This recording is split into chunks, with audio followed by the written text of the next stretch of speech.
Stop kekerasan pada anak.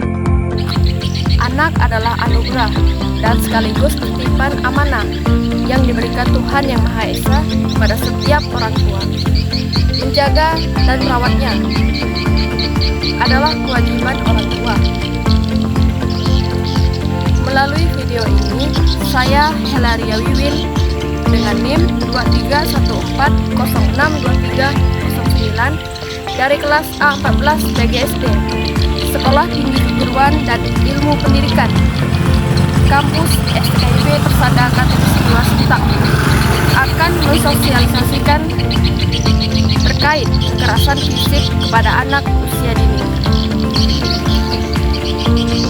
Bukan tidak mungkin jika kekerasan tersebut yang dilakukan pada anak, yaitu menimbulkan efek psikis pada anak.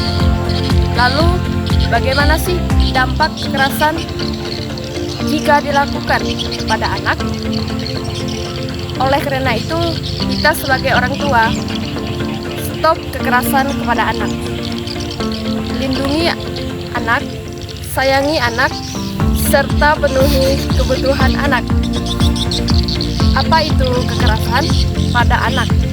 Kekerasan pada anak adalah perilaku penganiayaan yang dilakukan oleh para orang tua, wali, atau orang lain terhadap anak-anak sepanjang mereka masih berstatus anak secara hukum.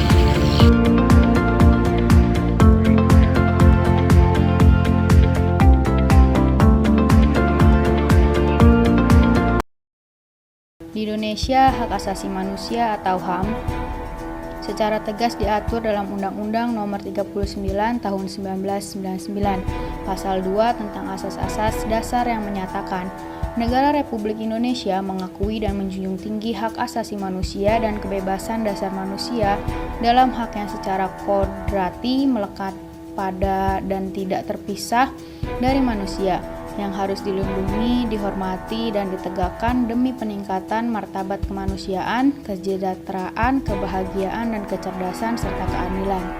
Meskipun di Indonesia telah diatur undang-undang tentang HAM, masih banyak pula pelanggaran-pelanggaran HAM yang terjadi di Indonesia. Pelanggaran HAM yang baru-baru ini sedang marak adalah pelanggaran hak asasi perlindungan anak. Apabila kita melihat kasus yang terjadi di atas, di mana seorang anak yang seharusnya mendapat pendidikan yang layak bukan malah dipukul, yang mengakibatkan anak jadi takut untuk pergi ke sekolah untuk menimba ilmu. Hendaknya aparat penegak hukum lebih jeli dan teliti lagi dalam perlindungan hak asasi manusia, khususnya pelanggaran hak asasi terhadap anak, yang mana seorang anak seharusnya mendapatkan pendidikan yang layak untuk perkembangan hidupnya, dan juga kepada guru seharusnya membimbing murid untuk membentuk mereka menjadi manusia seutuhnya yang berjiwa Pancasila. Untuk itu, kita sebagai warga negara yang baik harus dapat mencegah terjadinya kekerasan kepada siapapun, terutama kepada anak.